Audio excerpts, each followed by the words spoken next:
3番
Dr. Watson, would you kindly close the door behind you so that we can limit the price of your carelessness to merely hours of work rather than days?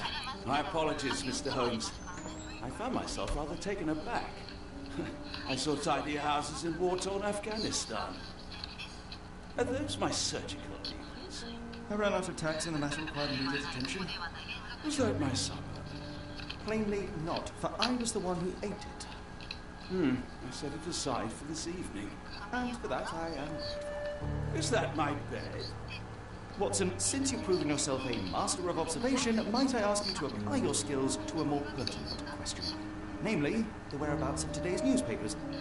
They are the key to everything. A newsboy is usually reliable. Medically speaking, I often find that the key to everything is good sleep. In a bed. Your papers are here, on the table. See what the postman brought today.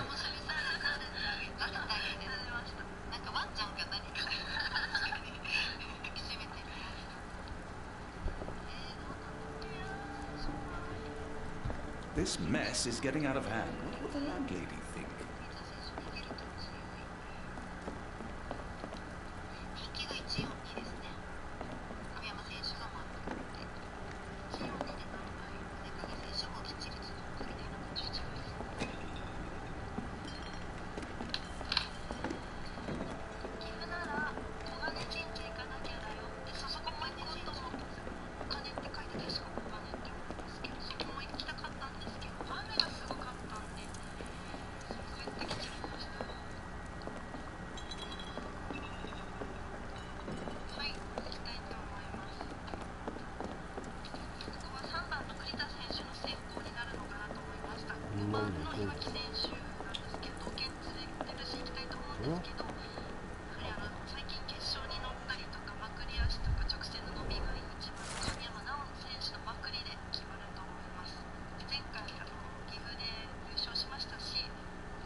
Local gossip, all of it uninteresting. Your order from Barnes' bookshop has arrived, Doctor. Barnes insists on delivering the books to our door, even though we could easily walk to his shop. It's good service.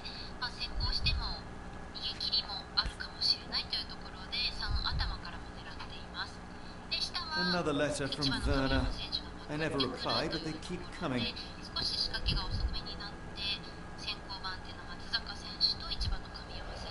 I don't see the strand. Where is it? Pardon me? I am on the precipice of uncovering a pattern of crime across London spanning many months and involving many men. A missing paper cannot be a coincidence. That's preposterous. My dear fellow, life is infinitely stranger than anything which the mind of man can invent. Well, life used your newspaper to wipe its posterior, so after that unpleasant discovery this morning, I disposed of it. But in lieu of the strand, perhaps I can deliver you something equally tantalizing.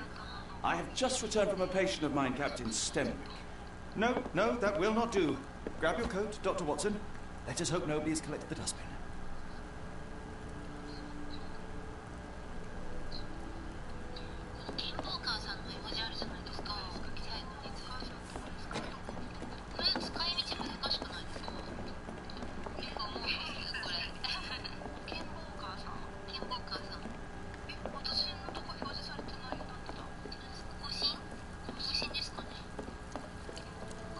The dustbin is yours for the digging, Mr. Holmes.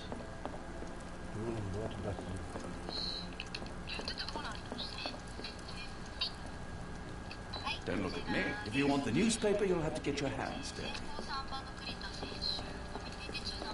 昔的な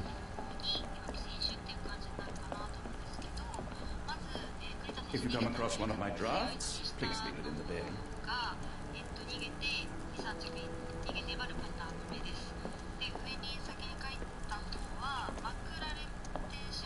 If I'm honest, part of me will enjoy watching you write through rubbish. Seems only fair after what you did to our flat. いきなり出れんくなってさどうなったの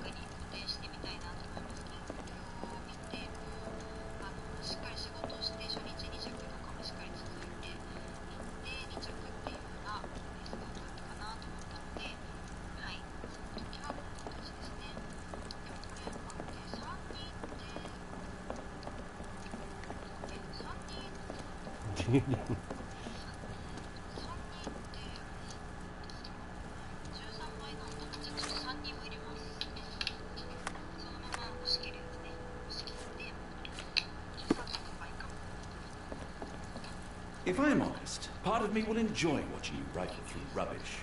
Seems only fair after what you did to our flat. 出れんの出れん If I'm honest, part of me will enjoy watching you rifle through rubbish. 出れ Seems ん only 実 fair は after what you did to our flat.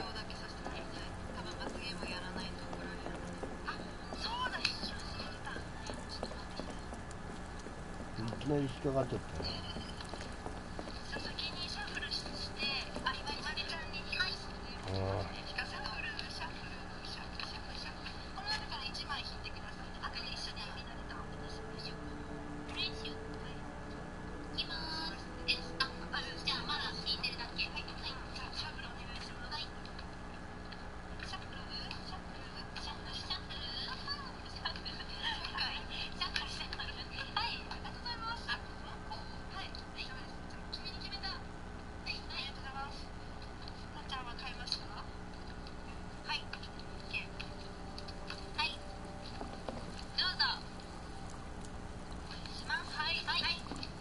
The dustbin is yours for the digging stones.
'Don't look at me. If you want the newspaper, you'll have to get your hands dirty.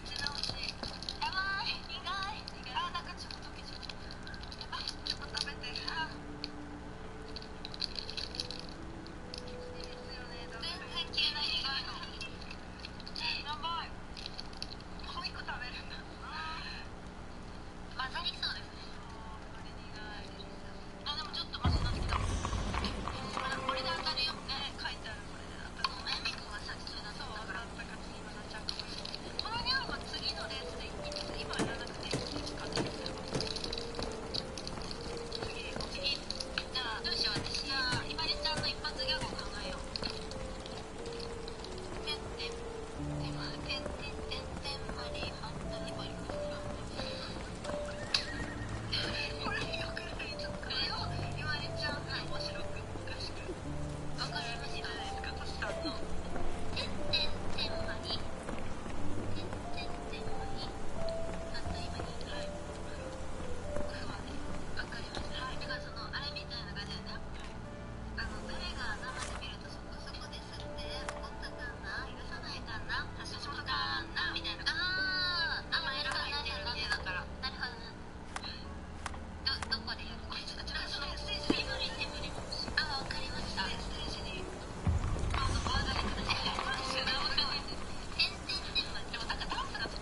you come across one of my drafts, please leave it in the bin.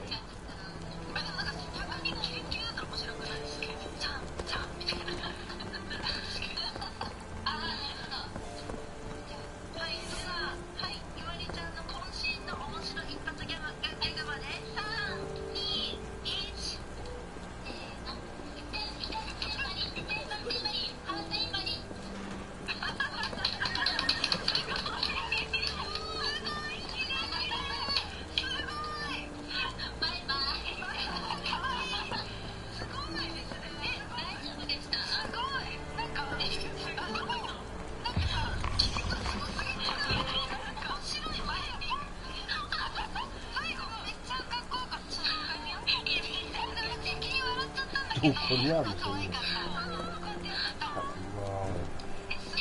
もうちょっとなんかさ、面白くやりたかった。いや、キレキレじゃなんかであんま面白くない。 The weather is dreary, isn't it? To be fair, my flower was pretty for rain. 素晴らしいって。ありがとうございます。私のようなすごい変なのも取り入れた。あとこれかっこよく取り入れてくれてた。数字がと私と。ね、可愛かった時に、はい、可愛いって来てる。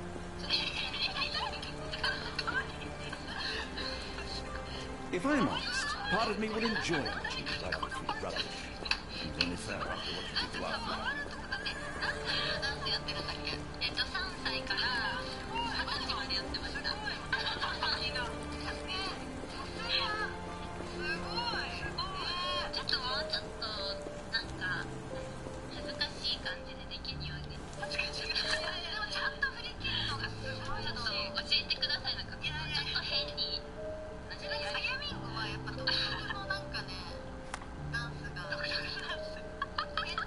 んまりだけ。しかも間違えちゃった。すいません、せっかく考えてくれた。てんまり。優しすぎる。練習してますじゃん。優しい。てんまり。明日もまた罰ゲームがあったらそのてんまりの別バージョンってはい。ちょっと練習してみます。でも好評で結構ね来てる。すごいごめん、小太郎こっちさん全然私拾えてなかったけどコメント読んでますよ。はい、ありがとうございます。もうちょっと頭邪魔だな。すいません。はい、それではこの後まだね余韻がありますけど、第6レースとなりますのでいきましょう。せーの、ミカミカリンリンリン。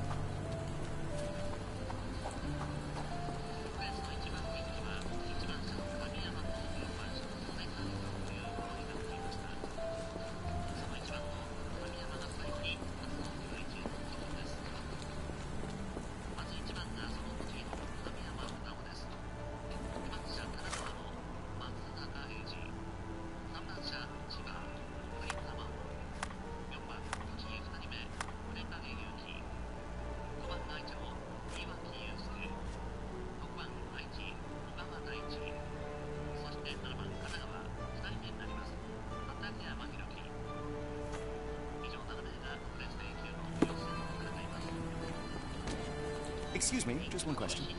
I don't think anyone here knows the answer. You should ask someone else.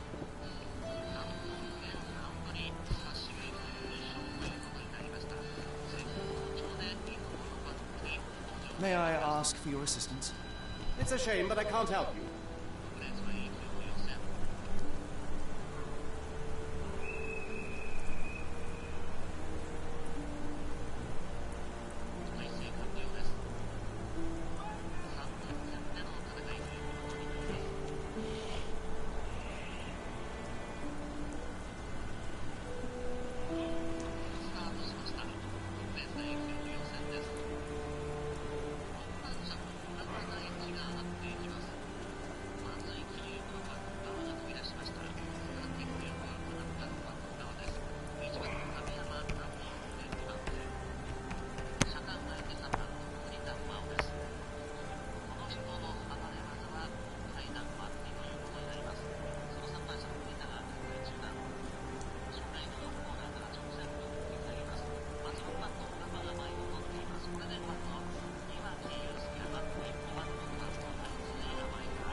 Are you able to help me?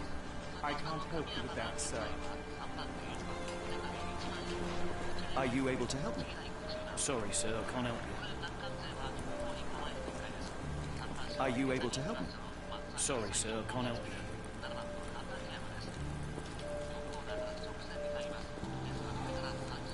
May I ask for your assistance?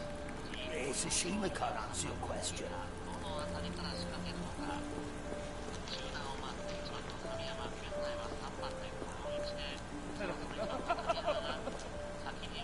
Is this familiar to you?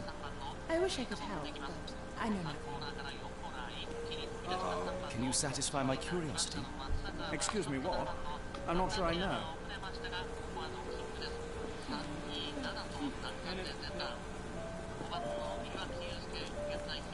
Excuse me, just one question. I can't help you with that, sir. Are you able to help me? I don't know anything about that.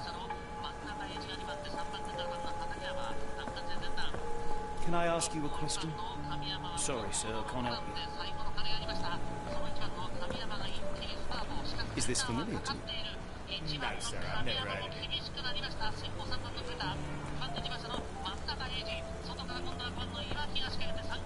Can I ask you a question? No, sir, I've never heard of it.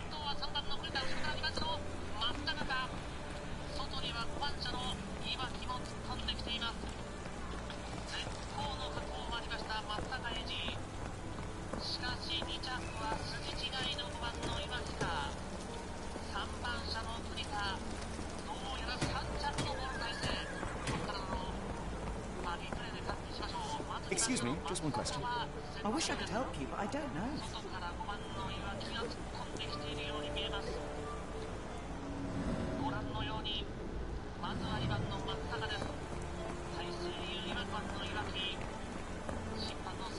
Could you help me? No, I don't know anything about that.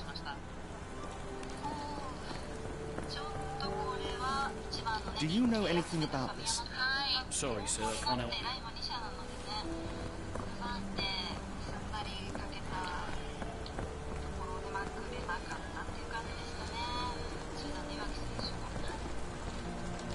Excuse me, just one question.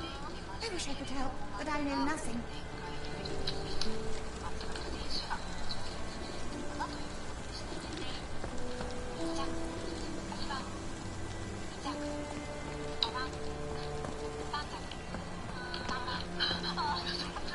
Excuse me, just one question. Sorry, sir, I can't help you. Excuse me, just one question. Sorry, sir, I can't help you.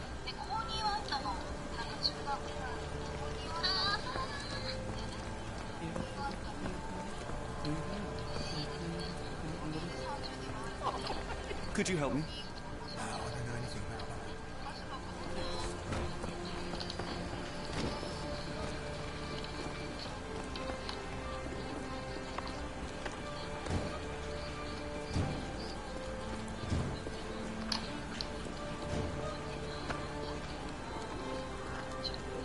If I'm honest, part of me will enjoy a machine like this rubbish.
familiar to you. Oh, if only I could help you with this.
The cactus spine. If it gets in your skin, it's awfully tricky to remove, and when used for poison, the perfect assassination tool.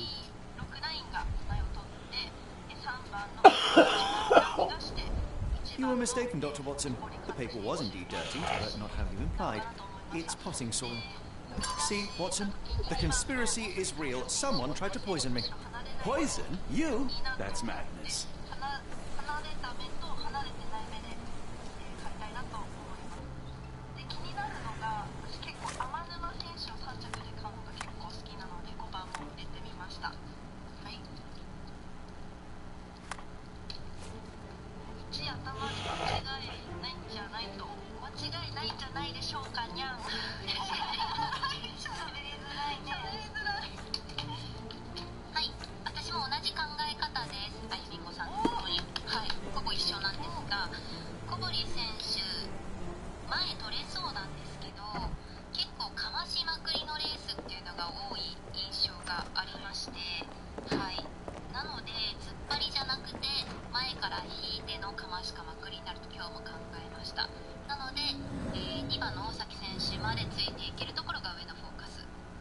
Do you even have enemies that would want to kill you? Okay, perhaps from Cordona.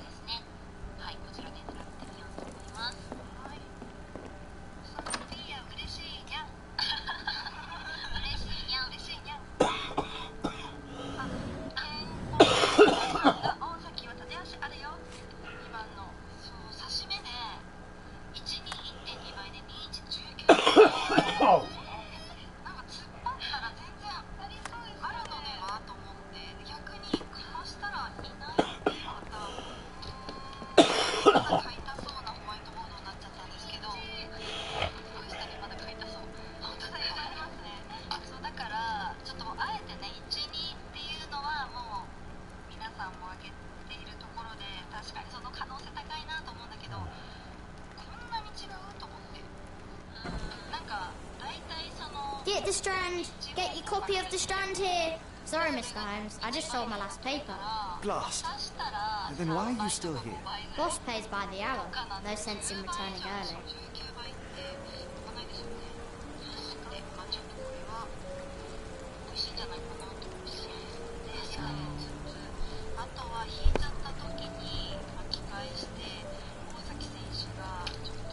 Any breaking news today? The dog accident. It's the talk of the town. Yes. Besides the tripe on the front page, anything about burglaries? I'm not sure, sir. You're a bright child. I presume you see everything that goes on around here? Nothing gets past me, mister. Then tell me, did you notice anyone suspicious at my door this morning? Like the man with your newspaper? Precisely. What do you know? I know the value of a shilling. Dr. Watson?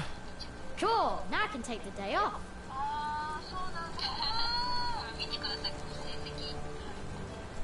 Can you describe the man you saw? He was carrying a lot of books. Up to his chin they were. Never heard of a well-read assassin. Looks can deceive. Hence the appeal of disguises. Did you see what he was up to? Nah, not really. I saw him approaching your house, but I had a customer. Then there's a loud bang. I ducked down. Not because I was scared, because I wasn't. I had to protect the merchandise. And all I could see was him kneeling at your door. Which way did he go? Not sure. I was distracted by customers. Sorry. All right. You earned your shilling. That'll be all. Thanks, Mr. Holmes. Maybe I could be your eyes and ears, if you have more shillings.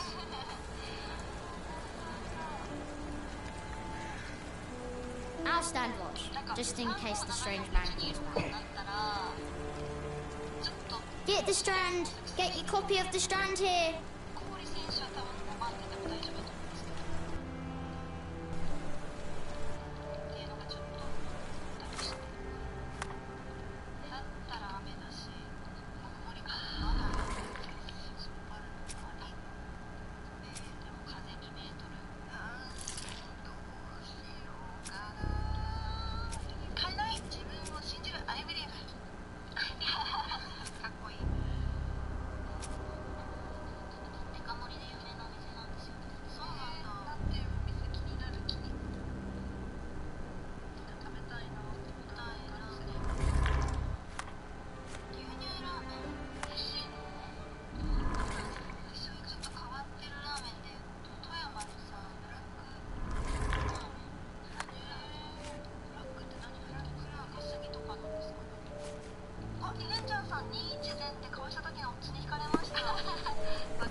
Get the Strand! Get your copy of the Strand here!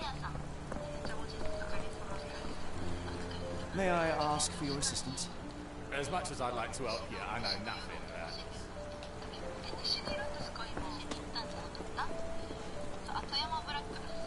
Excuse me, just one question. Sorry, sir, I can't help you.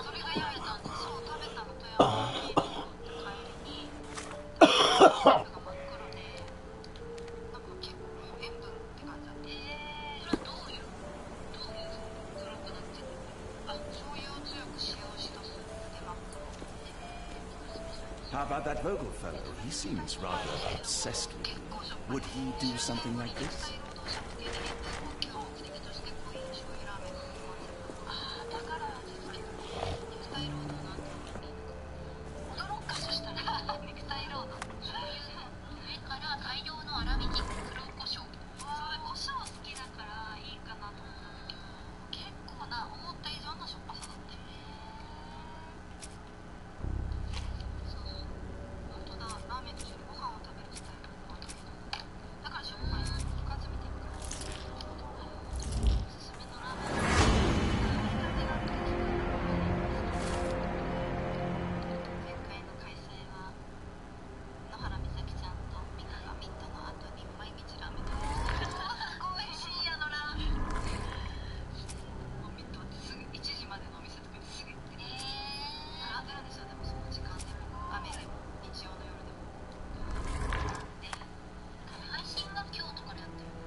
Come now, Mr. Holmes. Murder? Yes, Barnes has his quirks, but he also has his scruples. Not every pawn knows it's part of the game.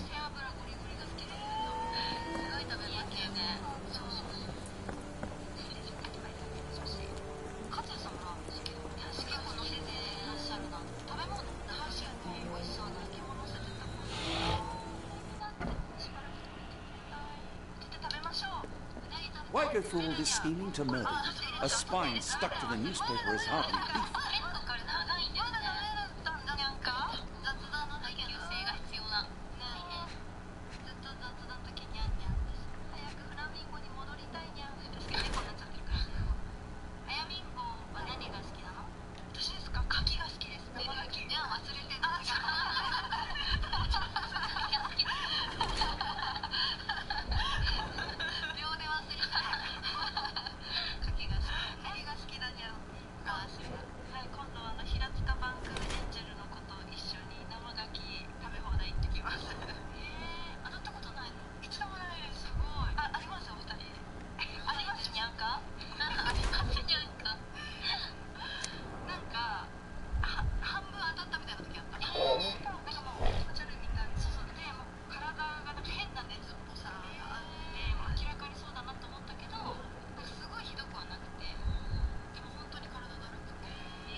Mr. Barnes, a word.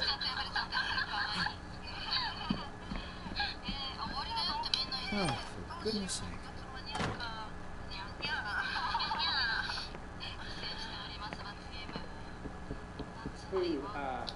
Who goes there? Sherlock Holmes. Now will you please... Mr. Holmes.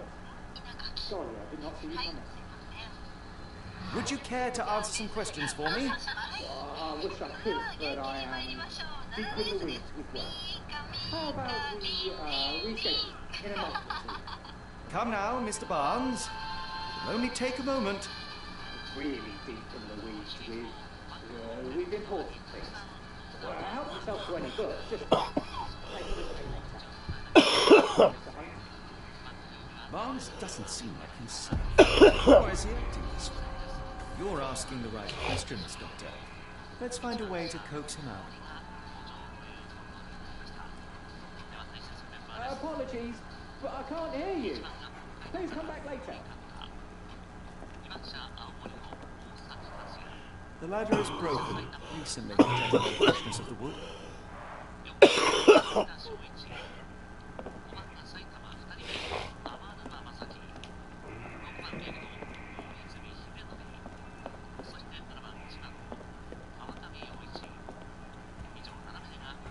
Barnes has always been a little odd, but this is uncharacteristic even for him.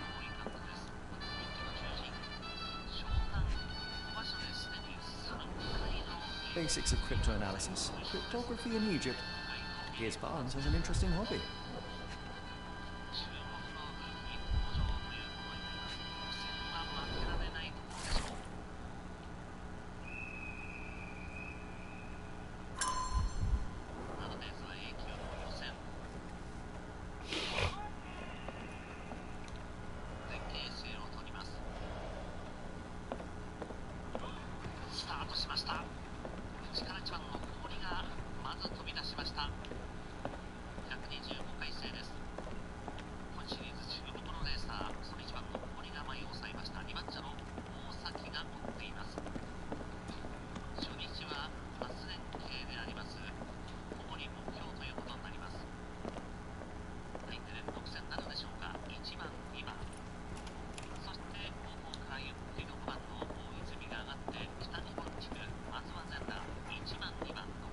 So, Barnes has a dog now. Who's a good boy?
I could hardly imagine anything more macabre.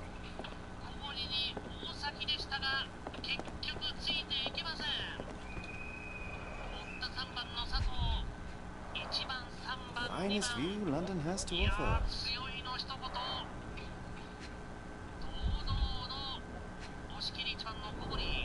In the language of Mycroft's secret agents, it's a sign. Dried flowers are replaced when the job is done. wonder who the recipient is. 結局離れました。後ろから3番の佐藤です。1番、3番、2番。審判の正式な決定があるまではしばらくお待ちいただきたいと思います。7レースの A 級予選をお伝えしました。An improvised stand, but it does make the flowers more visible.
Should have worn something warmer.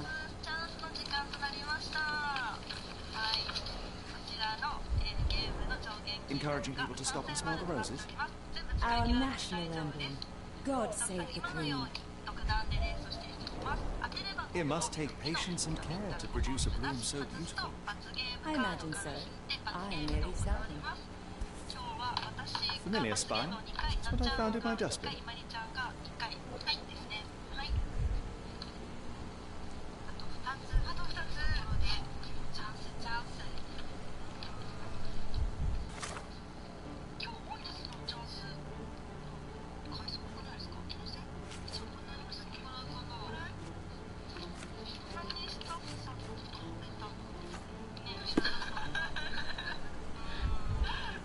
What is damaged? The blow was severe, but softened by something.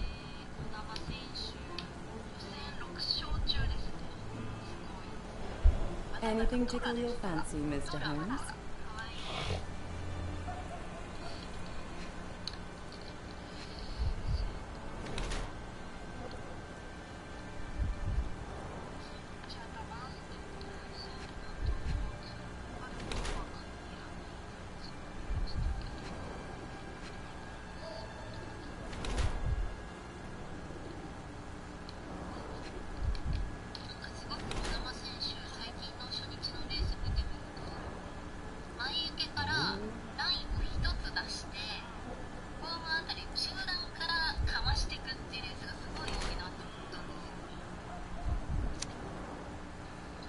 Yeah.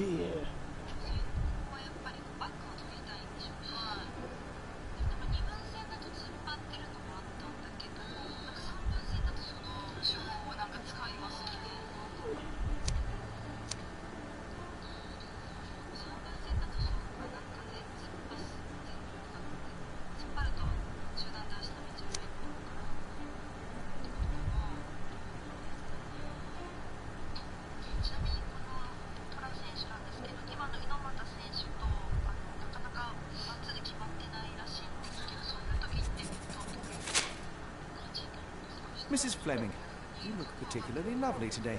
Is there a reason? Does a woman need a reason to look or feel beautiful? No, but your distant look suggests you seek one man's gaze in particular. Who told you that? Nobody. Merely a keen eye and some simple deduction. Well, I'll kindly ask you to keep your keen eye to yourself, Mr. Holmes.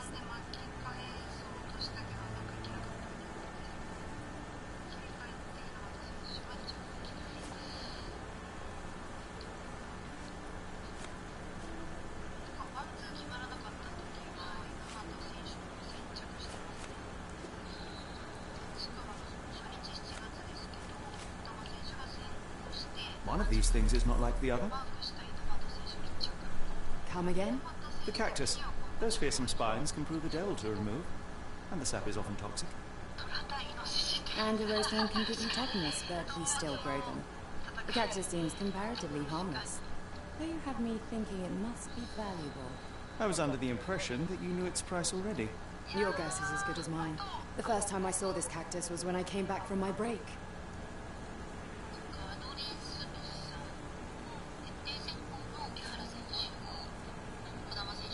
I don't know anything about this, sorry. I don't know anything about this, sorry. Are you sure you're asking the right person? I'm just a flower seller. I'm afraid I can't help with that, Mr. Holmes. What do you make of the flowers in Barnes' shop window?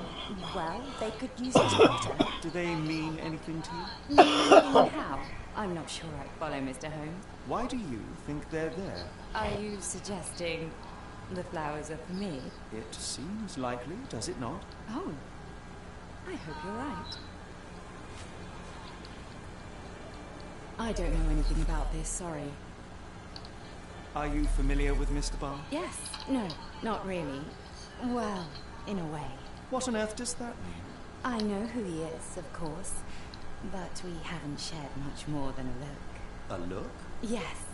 Each morning I go for a walk in the park with my dog, and most days I spot Mr. Barnes there with his new puppy, so we see each other. Actually, we once met briefly while our dogs played. He was quiet and seemed unsteady as he approached, but since then, we've never spoken. I often see him staring through the shop window. Sometimes I wonder what he thinks about that would etch such longing into his face. People don't tend to come out for flowers when it rains. Perhaps I should try selling door to door.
I think perhaps I have been chasing shadows. Do not despair, Mr. Holmes. Even the best of us make mistakes. We better tell Mr. Barnes what we've learned. Mr. Barnes, I know what you did, and I know why you did it. I'm sorry, Mr. Holmes. I can't hear you very well from behind the door.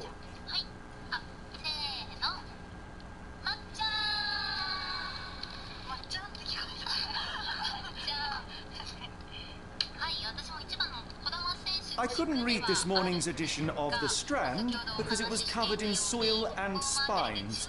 I know you dropped a cactus on it and then fled.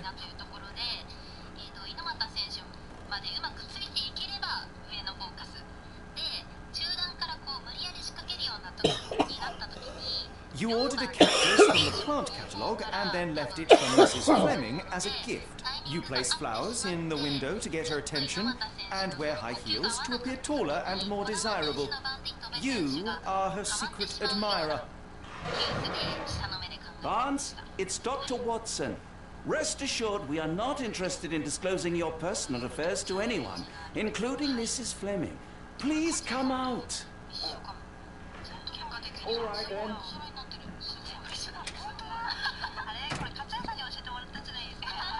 So, you know what happened then? I was on my way back from the post office, having picked up the cactus and some books. It was quite an awkward package, heavy too, and when I got to your door, I dropped the cactus and your paper. Forgive me. I needed that paper to prove a theory and prevent a crime. Your actions were rather disruptive. Your clumsiness carrying the post is matched only by the clumsiness of your romantic gesture. Oh, it's true. I am useless with this sort of thing. I'm not even sure if Mrs. Fleming noticed.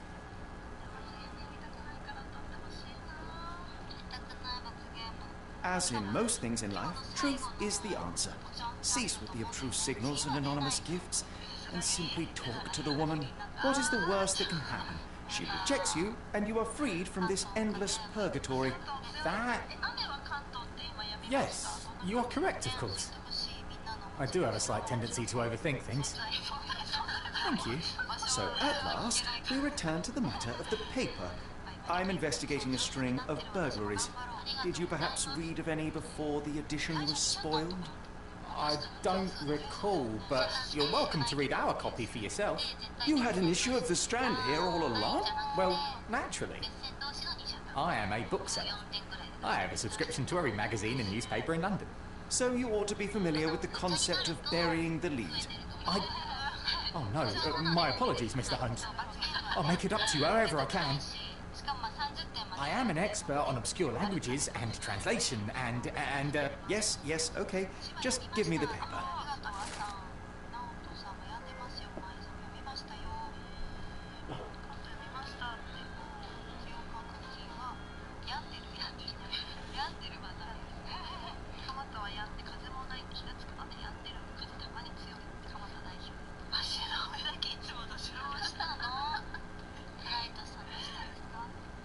Come, Dr. Watson. Let us put this matter behind us. Farewell, Mr. Barnes. I hope to hear good news about you and Mrs. Fleming. Let me know if there's any way I can make it up to you.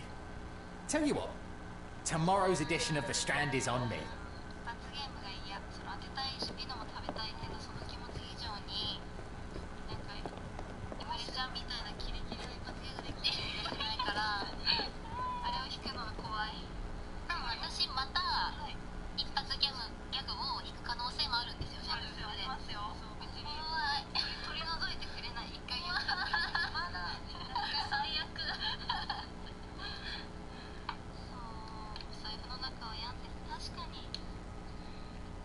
Well, that was an utter waste of time.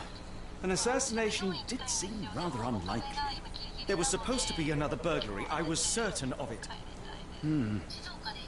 Something you wish to say, Doctor? No? Well, only that you have a remarkable faculty for deduction and pattern recognition. And that perhaps, if ill-applied... I see things that are not there. Yes. It is London. There will always be burglaries. Doesn't have to mean anything. So it seems. Forgive me. Without something to occupy my mind, I turn into an entirely different animal. Which brings us back to my news from earlier. I think I have a case for you, a real one. Truly? Indeed. Though perhaps not as thrilling as your stories from Cordona. A patient of mine, Captain Stenwick, told me that his servant disappeared. I said I need just the man to help. What do you say? Oh, Watson. Yes, I know it's not the most tantalizing mystery, nor the story to launch my writing career. But it's brilliant. Let's go. Oh, good. Well, his house is nearby. Come.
Not much further now.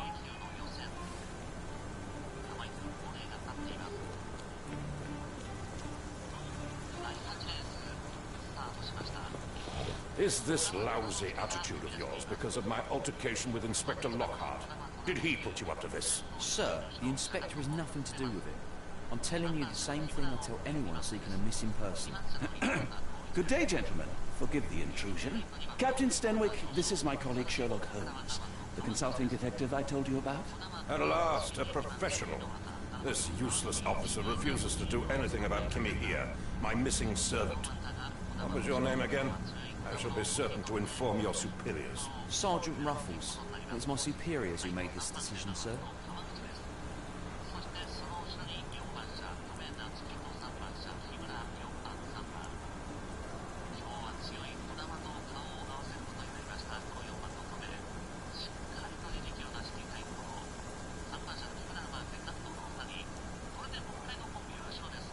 Have there been other disappearances lately? Of course, here and there. When life is tough and opportunity comes knocking, you can't blame those who answer. Why has the police department decided not to help? We investigate murders, thefts, fraud, arson, real crimes. A servant walking away from his master is not our highest priority. That said, if we find Kimahia breaking the law, we'll be sure to notify Captain Stenwick. Now, I must be off. Best of luck in your search. You heard that, didn't you? The way that man spoke to me. I shall need your written testimony. Then we can lodge a complaint. Captain, perhaps Mr. Holmes' time is better spent learning about your servant, so that he may begin his investigation. Ah, yes. Quite right. Fire away. Tell me about Kimahia. He's foreign. A Maori. All the way from New Zealand. Biggest man you've ever seen, and as strong as two. Dark hair and fearsome tattoos. He doesn't speak a whit of English, never bothered to learn. But I made do with pointing. I invested a lot of money in him, so he must be found. When did you last see your servant? Kimmy here normally brings me the morning papers, but yesterday I had to get them myself. He must have escaped the night before yesterday. May I see your servant's bedroom? His shack is in the garden. You can't miss it. Did you search the room?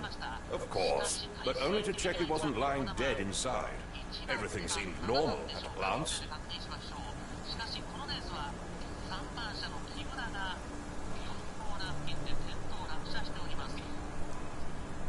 Is there any reason Kimahia may have left?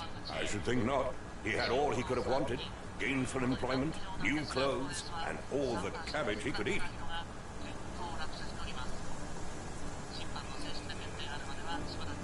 I take it this is the first time Kimahia has vanished? Undoubtedly. The man seemed terrified of the city. I think it was all the noise. He never left this estate. Should he cause any damage, I will bear the responsibility, for it was I who rescued him from savagery and brought him here to England in the first place. Did Kimmer here make off with anything of value? Heavens, no. I would have mentioned it to Sergeant Ruffles. Still, he must have fled with some money on his person. No.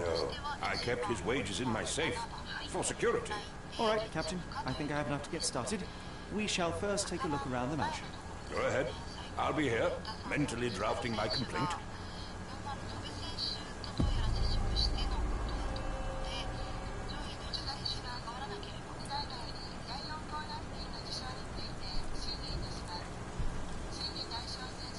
Stenwick makes a servant live in a tool shed.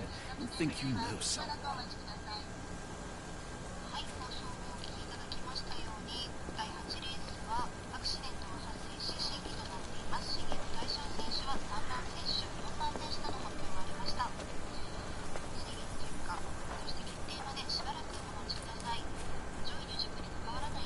Why are you still here?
Looks like a neat print.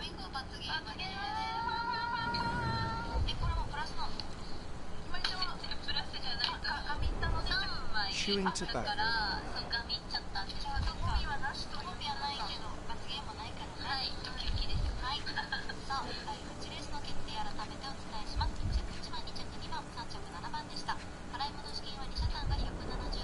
A shoe print, roughly size 11, with a worn-out sole. These are a workman's boots. Someone knelt here. The amount of chewing tobacco suggests they were waiting a while. Amazing, Mr. Holmes. To read the ground like an open book.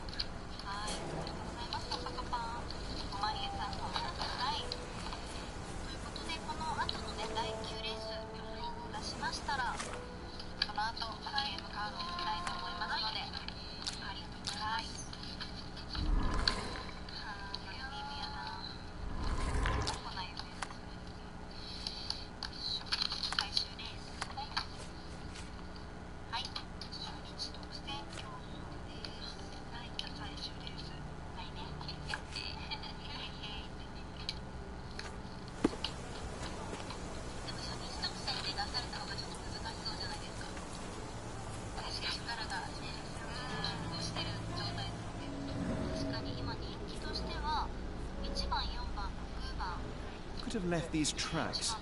They seem fresh.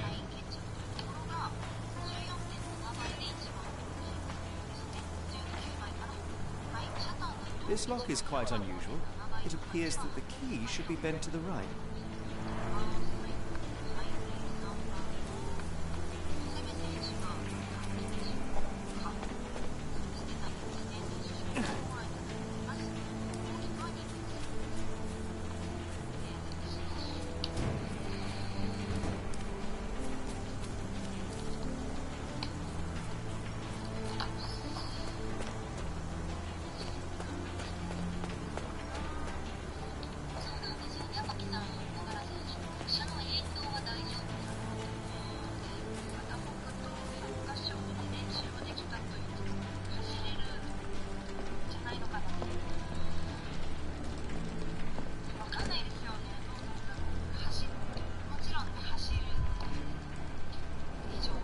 Impressive. The sack of grain retained the shape of an impact. Someone hit their head.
small navy spyglass.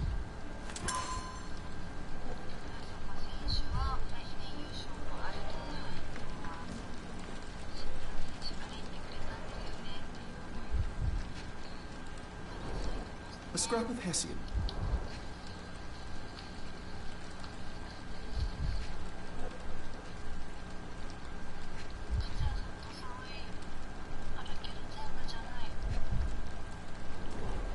These were sturdy boxes. It would have required a serious blow to break them.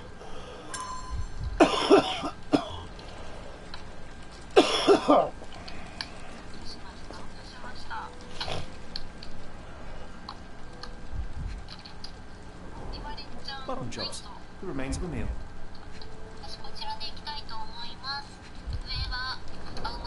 The ashes are long since cold.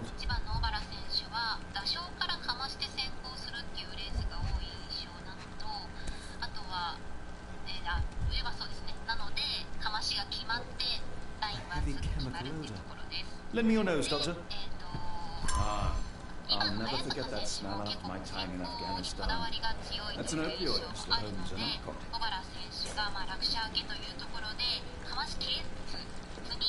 Do you think Kimmy here had an accomplice in his escape? Clothes made of Hessian. Is Sten really so miserly?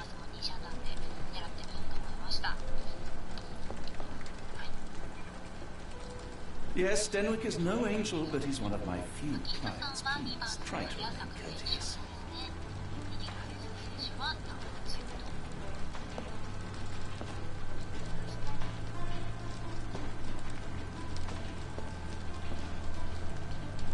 No air coming through it.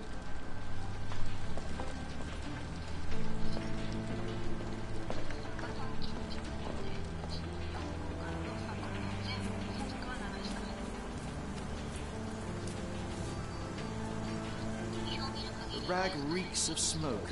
Someone plugged the chimney.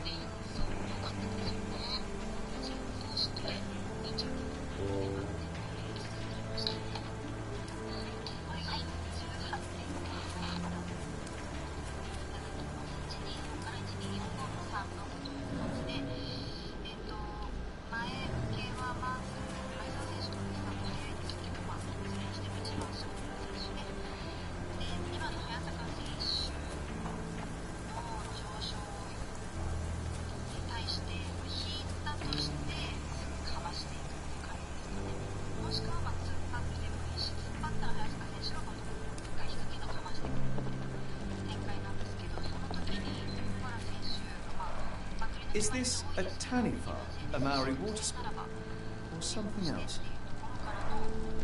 Either way, it's giving me chills.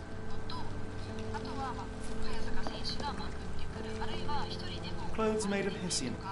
Is Sten really so miserly?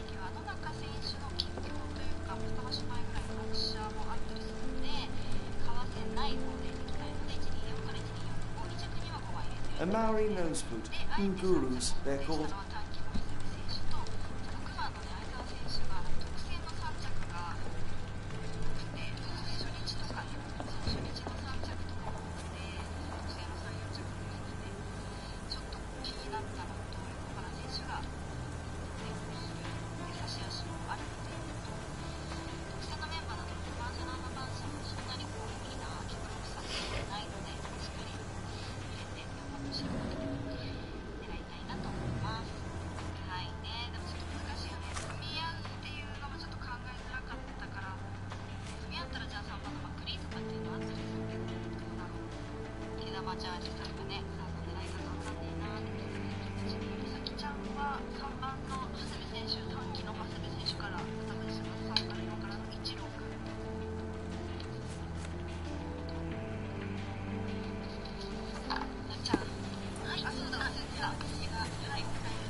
This lock is quite unusual. It appears that the key should be bent to the right.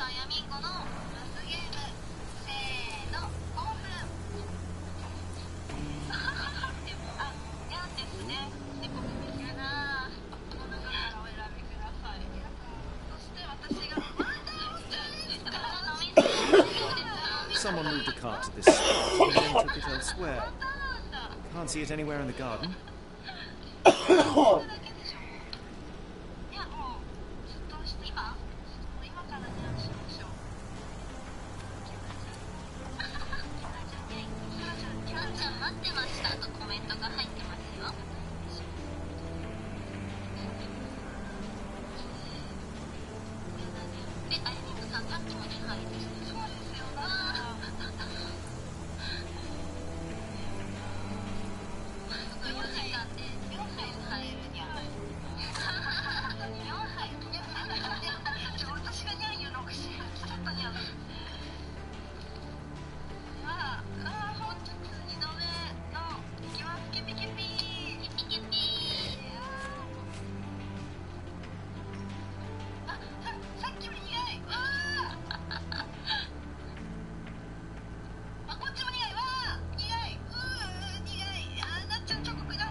I will not be long, Captain.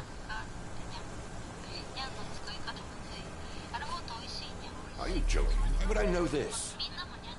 Are you joking? Why would I know this? I came across a pile of Hessian clothes in the shack. Are they Kimihia's? Yes. I had to give him something to clothe himself. He seemed unfazed by his bare skin, but I found it distracting. I thought you were meant to be intelligent. Is this spyglass familiar? I don't recognize it. Could it be Kimihia's, perhaps? I doubt it. I never saw him with it, nor could I suggest how he might have come by it. The door to your garden has an interesting lock. Yes, I have uncommon locks on every door of my mansion. It makes them harder to pick. Kimihia and I both had a set of keys. I'll need to borrow them. No, you'll need to do what I tell you to do. Examine the garden. I thought you were meant to be intelligent. Do you happen to know Kimihia's shoe size? I wouldn't have the foggiest. But I'm sure it was enormous. Not that it matters. He spent his life barefoot. Despite my best efforts, he simply did not take to shoes. Has Kimihia ever indulged in tobacco? No. The man doesn't even drink. Are you certain? I found chewing tobacco in the garden. I controlled Kimihia's expenses since he struggled with the currency. I would have known if he used tobacco. If you find my man, I have a marvelous whiskey with your name on it.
Surveilling from afar, the intruder waited for a window of opportunity. When Kimahir went to sleep, the man crept up to the shack and slipped narcotics down the chimney pipe, then blocked it with a cloth. Kimahir inhaled the sedative and fell into a deep sleep. The intruder tried to move him, but the man was heavier than expected. The intruder fell on the sack and dropped his spyglass. In order to transport the servant, he had to use the cart. The final challenge was opening the garden door. Luckily for our intruder, Kimahir had the key in his shack. Remarkable. It makes total sense.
You'd best have found something by now, gentlemen. Yeah.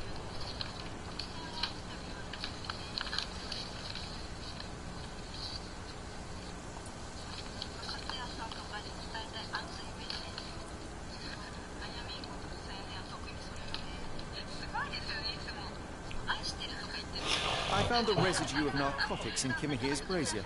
There are several explanations, perhaps your servant's recreational interest, or an attempt to poison.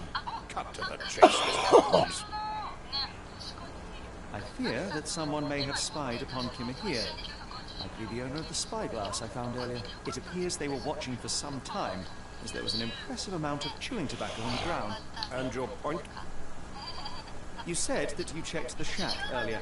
Did you notice the cart tracks near it? Now, one ought to expect a servant to make regular use of such a thing. Indeed, I would have overlooked detail were it not for the cart's absence. If, as you say, Kimahir never leaves your estate, then where did it go? I expect answers from you, Mr. Holmes, not questions. I won't keep you in suspense any longer, Captain. Kimahir was abducted by the owner of the spyglass. When your servant fell asleep, he slipped a narcotic into Kimahir's brazier to make him sleep even more soundly. In order to carry a man as large as Kimahir, the intruder stole the cart and rolled him right out of your garden. Now, hold on. All this simply to tell me what I already know. Why haven't you found him yet? I only arrived a moment ago. It is, frankly, incredible that I've already deduced so much. Every second you dawdle here, waiting for me to stroke your ego, is another second wasted. I'm not interested in the how, the why, or the who. I am only interested in recovering my investment. Spare me the claptrap, boy, and go and fetch my servant.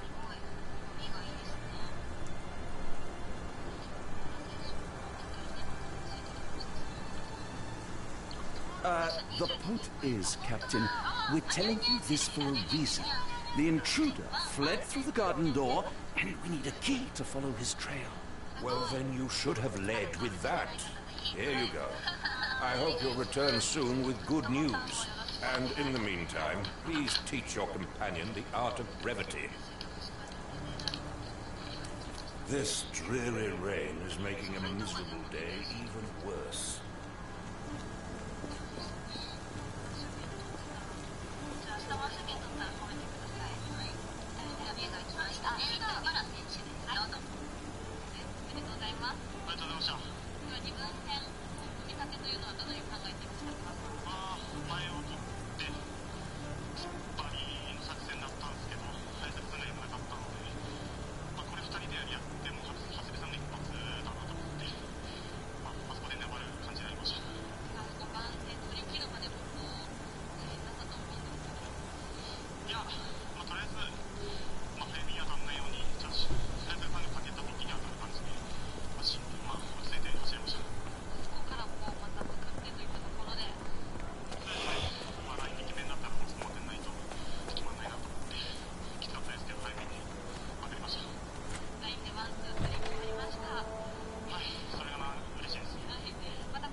Fenwick makes his servant live in a tool shed. You think you know someone.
'Sturdy rope, professionally tied in the Portuguese bowline.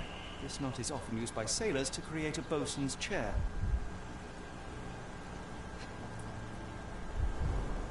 Wheels picked up grass along the way. Kimahia's cart, I gather.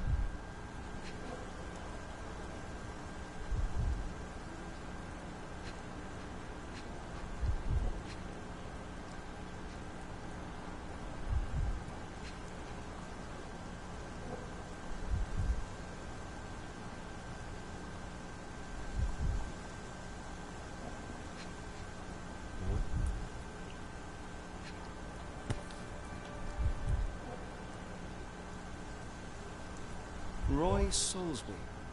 That be the name of our man.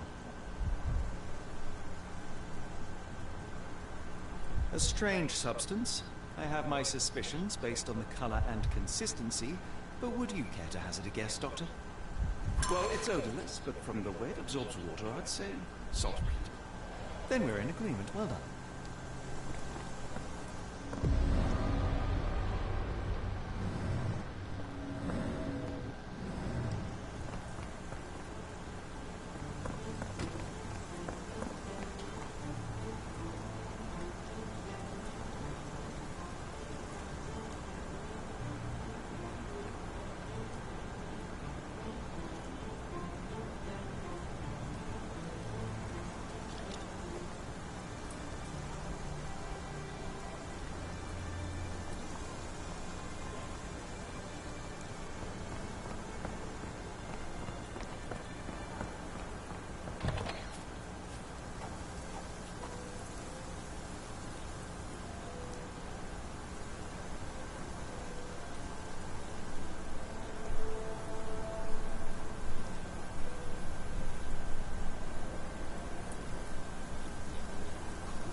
Strand proved not so useless after all.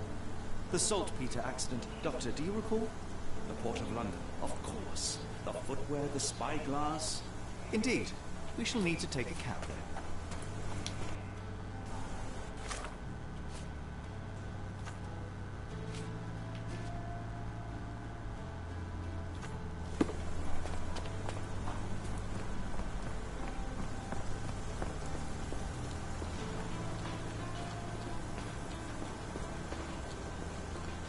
Are you stupid, Mr. Holmes?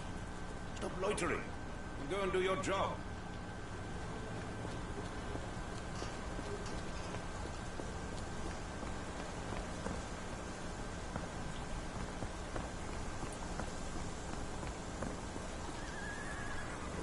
Can you satisfy my curiosity? It's a shame, but I can't help you.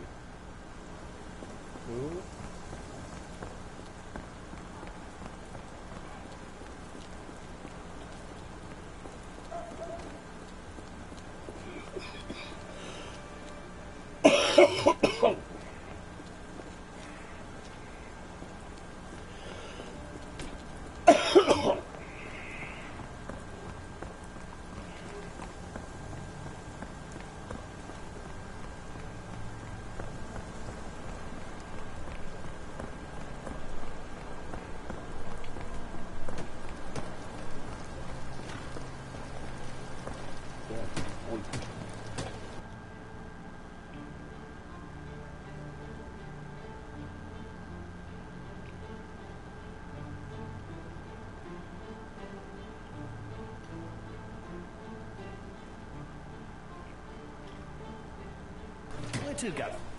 The Port of London, please. I will show you where to swim.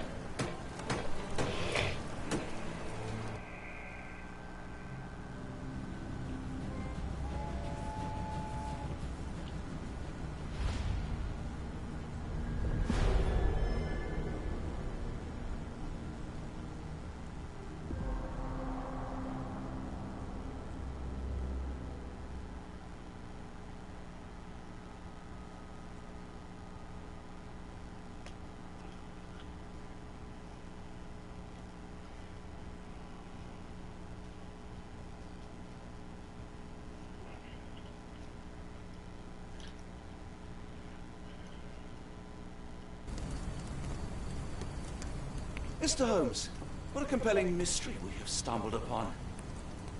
Perhaps I have the premise of my next novel. One kidnapping does not a story make. Stop! A black cat crossed before us. It's a bad omen. I do not take you for the superstitious type, Doctor. Such things are mere fantasies, tricks of a feeble mind. One imagines a physician would keep a surer footing in reality. Perhaps. Before the war, my time abroad was difficult. Once, I came across an Afghan, bleeding, who I could not save. He pressed a rosary into my hand. A gift, he said, so as to gain God's favor. After that... Dr. Watson? Yes, well, I shan't get into details, but sometime later I found myself lost in the desert. Dehydration set in. Things grew ever more dire. The man's words came to me. I said a prayer, placed the rosary on a rock. A gift to gain God's favor. And you were rescued? Yes. A detachment of British soldiers found me. To whom I'm grateful. Without their diligence, you would not be standing here and I would not have this case. I'm sure you have another explanation prepared, Mr. Holmes, but I think I shall cling to the occasional superstition of the same. To each his own, Dr. Watson. So long as it does not interfere with my methods, do it. We must press on, cat or no cat. The question remains, why abduct Kimmer here?